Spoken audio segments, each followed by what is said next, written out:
अब जैसे आप देखेंगे तो महाराणा प्रताप को कीका कहा जाता था। कीका यानी प्यारा बच्चा, क्योंकि महाराणा प्रताप जगमाल और महाराणा प्रताप का वो जो घर कलेश जो चल रहा था, उसकी वजह से महाराणा प्रताप नीचे ही रहते थे, मतलब किले से नीचे के जगह पे तलहट में रहते थे वो, और साथ साथ अरावली में घूमा करते थे बचपन से ही, लोगों के बीच में रहते थे, और लोगों के बीच में जाके रहना, ये करना, तो उनका नाम कीका पड़ा। पे जयवंता देवी है। महाराणा प्रताप किले से दूर रह रहे, लेकिन जयवंता देवी ने ये मेक श्योर किया कि महाराणा प्रताप के मन में विष ना फैले कि देख तुम्हारे पिताजी ने तुम्हें कुछ तो नहीं दिया, सब तो जगमाल को मिल रहा है, तुम नीचे रह ना। तो महाराणा प्रताप, आपने अगर वीडियो देखा होगा सीरीज में बताया था मैंने कि महाराणा प्रताप 2 तलवार इस्तेमाल किया करते थे। हाँ बताया था आपने। और 2 तलवार इस्तेमाल इसलिए किया करते थे कि भैया अगर शत्रु की एक तलवार टूटी तो एक तलवार उनको निकाल के हम दे देंगे। ये एथिक्स उन्होंने डाले। यहाँ पे जब खानखाना आता है और रहीम खान खानखाना, तो उस समय पे भी महाराणा प्रताप ने 1580 के दशक में समय पे उनके थाने पे छापा मारा अमर सिंह ने, और उनकी औरतें उनके हाथ में लगी, लेकिन उन्हें भी सम्मान सकट वापस भेजा। तो राजा वो होता है जिसके, देखो आप मेरे मित्रों में आपकी प्रशंसा करूंगा, लेकिन अगर आपकी प्रशंसा शत्रु करेगा ना तो आप समझना बहुत जबरदस्त व्यक्तिमत्व है। बिल्कुल बिल्कुल। तो वो प्रशंसा अकबर भी करते थे, औरंगजेब भी करते थे। ये मैं नहीं कर रहा, ये स्टोर्ड है, ये बताया गया है, ये पत्रों में उल्लेखित है। अकबरनामा या फिर जितने भी आपको कॉन्करेंट मतलब उस समय के सोर्सेस मिलते हैं, उसमें वो कह रहे हैं कि बाबा he used to praise them. आपको पता है जब ये मुगल आते थे, हाँ, तो मुगलों के पास में काजू, किशमिश, बादाम, ड्राई फ्रूट्स, अंजीर, ये सारी चीज़ें रहती थी उनकी पोटली में, वो खाते थे बीच बीच में। सेम चीज़ें किस में मिली?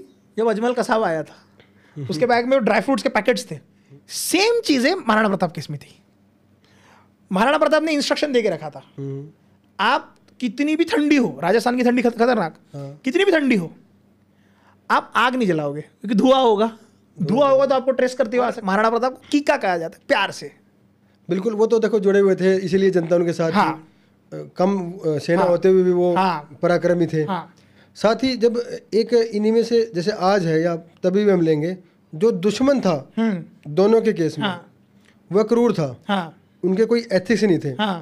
तो कहीं ना कहीं हमारे एथिक्स, भाई हमारी पहचान थी, हम उसको छोड़ नहीं सकते, परंतु क्या उनमें कुछ बदलाव आवश्यक था? तो ये एक डिफरेंस आपको महाराणा प्रताप में और छत्रपति शिवाजी महाराज में देखने को मिलता है। महाराणा प्रताप के समय पे उन्होंने एथिक्स को बहुत महत्व दिए कि तलवार टूट जाए तो ये ना करना, वो ना करना। तो ये बात अगर आप ये समझो कि महाराणा प्रताप के समय पे कंटेम्प्रेरी राइटर्स ने बहुत कम चीज़ें लिखी है।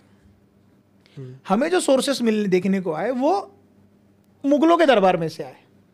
बिल्कुल, जैसे अकबरनामा है ना कि अकबरी है, फिर उसके बाद तारीख बदायूनी है। बदायूनी जो सबसे मेन, बदायूनी जो उस समय युद्ध में था वो बदायूनी फाइटर भी था, राइटर भी था।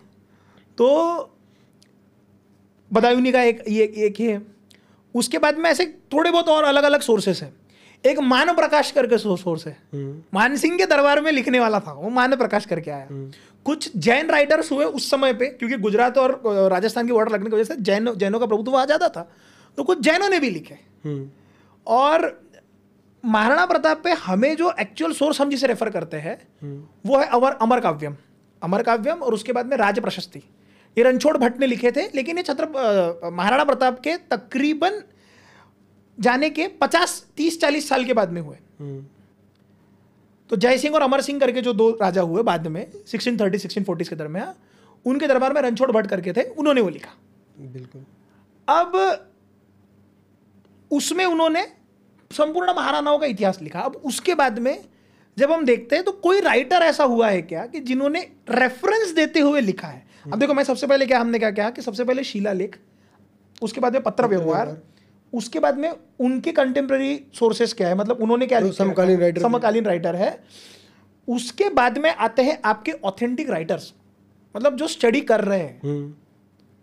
अगर आप कहोगे कंटेंट, मैं यहाँ आता हूँ नीचे, ये ऐसे आ रहे, मैं यहाँ आता हूँ क्योंकि मैं सोर्स नहीं हूँ। आप पढ़ाते हैं? मैं पढ़ाता हूँ, मैं सोर्सेस में से बता सकता हूँ कि ये सोर्स है। तो उसमें आते हैं फिर राइटर्स, जैसे कि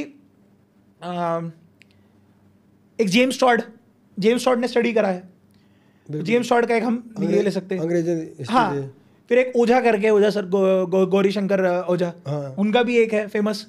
तो ये उन्होंने स्टडी करा है and they have given very apt, मतलब बहुत नियर टू क्लोज।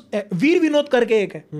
तो ये तीन जो है, तीन राइटर को बहुत ऑथेंटिक माना जाता है। अब मैंने ओमेंद्र रत्नू जी की तो नहीं पढ़ी है, मैंने कसम से कह रहा हूँ, लेकिन मैं पढ़ूंगा जरूर। मैंने ओमेंद्र रत्नू जी को स्टडी नहीं किया, मुझे बहुत लोगों ने रेफर किया, मैं ओमेंद्र रत्नू जी को जरूर पढ़ूंगा। बिल्कुल वही है, देखो हमारे पास इतने सारे सोर्सेज हैं, तो ये हम पर भी निर्भर करता है कि हम सबको पढ़कर उसका क्या वो करते हैं। एक दूसरी चीज ये होती है कि जैसे आप देखो अकबरनामा में